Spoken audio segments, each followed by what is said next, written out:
धुरंधर आणि दुटप्पीपणा. नमस्कार मित्रांनो, आज बोलायचंय अशा एका विषयावर जो तुमच्या माझ्या घरापर्यंत येऊन पोहोचलाय. धुरंधर सिनेमाला आणि चर्चेला उधाण आलं. काही लोक म्हणतात हा सिनेमा नरेटिव्ह सेट करण्यासाठी बनवलाय, तर काही म्हणतात हा फेक नरेटिव्ह आहे. असं का? पण मला सांगा, हे बोलणारे लोक कोण आहेत? समाजात अश्लीलता पसरवणाऱ्या वेब सिरीजमध्ये काम करणारे कलाकार जेव्हा या सिनेमाला नकली म्हणतात, तेव्हा हसावं की रडावं हेच कळत नाही. ज्यांनी आयुष्यभर फक्त समाजाची नैतिकता घालवण्याचं काम केलं, जे जे आज तुम्हाला ज्ञान देत आहेत, त्यांनी या अगोदर काय केलं? आज समाजात अश्लीलता पसरवण्याशिवाय काहीच नाही केलं. जे अश्लीलता पसरवतात ते तुम्हाला सांगतात धुरंधर फिल्म चांगली की वाईट. त्यांचं तुम्ही काय ऐकलं पाहिजे? जेव्हा पद्मावतवर आक्षेप घेतला गेला, तेव्हा तुम्हीच म्हणालात ना, हे फक्त मनोरंजन आहे. पीकेच्या वेळी तो युक्तिवाद केला. मग आज धुरंधरच्या वेळी तुम्हाला प्रोपेगंडा का आठवते? लोकांच्या बुद्धीचा इतका अपमान का? सिनेमा फक्त मनोरंजन की नरेटिव्हचं हत्यार? काही लोक म्हणतात सिनेमात सत्यता शोधू नका, ती डॉक्युमेंटरी नाही. मान्य आहे, ती डॉक्युमेंटरी नाही, आम्हालाही मान्य आहे. पण मग सिनेमा ही समाजाला दिशा देणारी गोष्ट नाही का?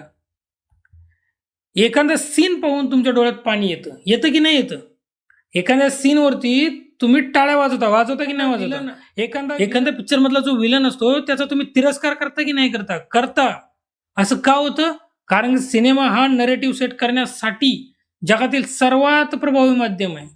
आणि हेच माध्यम वापरून आजवर भारताची संस्कृती आणि इथल्या नायकांबद्दल चुकीचे विचार पेरले गेले. आज एखादा सिनेमा देशाला जागं करण्याचा प्रयत्न करतोय, तेव्हा काही लोकांच्या पोटात गोळा येतोय. कारण त्यांना भीती आहे, लोकांच्या मनात राष्ट्रभक्ती जागी झाली तर त्यांचा आजवरचा अजेंडा संपून जाईल. डिजिटल अश्लीलता, समाजात पाजलेला गांजा. आता वळूया मूळ मुद्द्याकडे, जो माझा विषय आहे मेन. आज सोशल मीडिया, इंस्टाग्रामवरती किंवा काही ठराविक प्लॅटफॉर्मवर ज्या पद्धतीने अश्लीलता, व्हल्गॅरिटी पसरवली जाते ना, त्याला तुम्ही फक्त कंटेंट म्हणणार का? आणि त्याला कंटेंट म्हणतात? अश्लीलता पसरवणे याला कंटेंट म्हणतात? हा कंटेंट नाही, आंबेड शौकीनांचा आवडता विषय आहे तो. हा समाजाला पाजलेला डिजिटल गांजा आहे, हे लक्षात घ्या.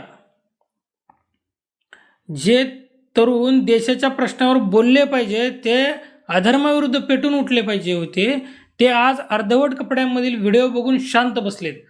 तुम्हाला वाटतं की याने काही फरक पडत नसेल? अरे ते वासनेनं भरून चाललेत. दारू पिल्यानंतर नशा येते, तशीच वासना बघितल्यानंतर सुद्धा नशा येते. अश्लील कंटेंट बघितल्यानंतर वासना जागृत होते. एखादा ज्ञानी माणसाचे फॉलोवर बघा, किती आहेत बघा तुम्ही. आणि अश्लील कंटेंट बनवणाऱ्यांचे फॉलोवर बघा. आज अश्लीलता इतकी सक्तीने का पसरली जाते?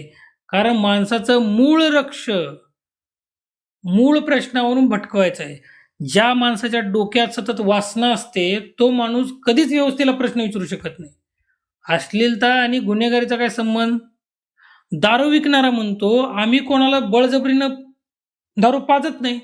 गुटखा विकणाराही तेच म्हणतो. रम्मी किंवा सट्टेबाजीची जाहिरात करणारे सेलिब्रिटी तेच म्हणतात. पण जाहिरात कशासाठी असते? माणसाच्या मनात विचार पोहोचवण्यासाठी ना. जेव्हा एखादा तरुण सतत असलेली गोष्टी पाहतो, तेव्हा त्याच्या मनातील वासना कैक पटीने वाढते. आज मुलींच्या पळून नेण्याच्या घटना किंवा समाजात होणारे बलात्कार, यामागे हा दूषित कंटेंट जबाबदार नाही का? समाज गप्प आहे. कारण का? त्याला कंटेंटच्या नशेतून गुंतवून ठेवलंय. तुम्ही पैसे कमवताय, पण बघणाऱ्यांचं आयुष्य बर्बाद होतंय, हे लक्षात ठेवा. तुमची व्ह्यू तुमची ताकद आहे. हे लोक अश्लील कंटेंट बनवण्याची हिंमत का करतात माहिती आहे? कारण तुम्ही त्यांना व्ह्यूज देता. त्यांना तुमच्याकडून मिळणाऱ्या पैशाची आणि प्रसिद्धीची चटक लागली आहे. तुम्ही जितकं हे पाहाल, तितकं ते अजून भयानक बनत राहील, हे लक्षात घ्या. समाज म्हणून तुमचं कर्तव्य काय आहे? जर तुम्हाला श्रेष्ठ भारत बनवायचा असेल, तर मनातून वासना काढून देशप्रेम जागवावं लागेल. वासनेत अडकलेला माणूस कधीच भगतसिंग बनू शकत नाही. तो कधीच सुभाषचंद्र बोस नाही बनू शकत. ज्याला स्वतःच्या इंद्रियावर ताबा नाही तो देशाचं रक्षण काय करणार? आता बदलाची वेळ आली आहे. शेवटी इतकंच म्हणेन, जगात कोणतीही गोष्ट विनाकारण केली जात नाही. नेते प्रचार करतात तसं हे लोक तुमच्या मनावरती ताबा मिळवण्यासाठी हे अश्लील खेळ खेळत आहेत. हे तुमचं मानसिक शोषण आहे, हे लक्षात असू द्या. जर तुम्हाला समाजाला दिशा द्यायची असेल ना, तर अशा लोकांना फॉलो करणं आजच बंद करा. ज्या दिवशी तुम्ही चांगलं बघण्याची इच्छा व्यक्त कराल, त्या दिवशी त्यांना चांगलं बनवावंच लागेल. धुरंधर सारख्या सिनेमांना पाठिंबा द्या, जे किमान तुम्हाला तुमच्या मुळाची जाणीव करून देतात. देशाला वाचवायचं असेल, तर आधी स्वतःला या वासनेच्या विळख्यातून बाहेर काढा. जागे व्हा, अन्यथा पुढची पिढी आपल्याला कधीच माफ करणार नाही. तुम्हाला काय वाटतं? कमेंट्समध्ये नक्की सांगा.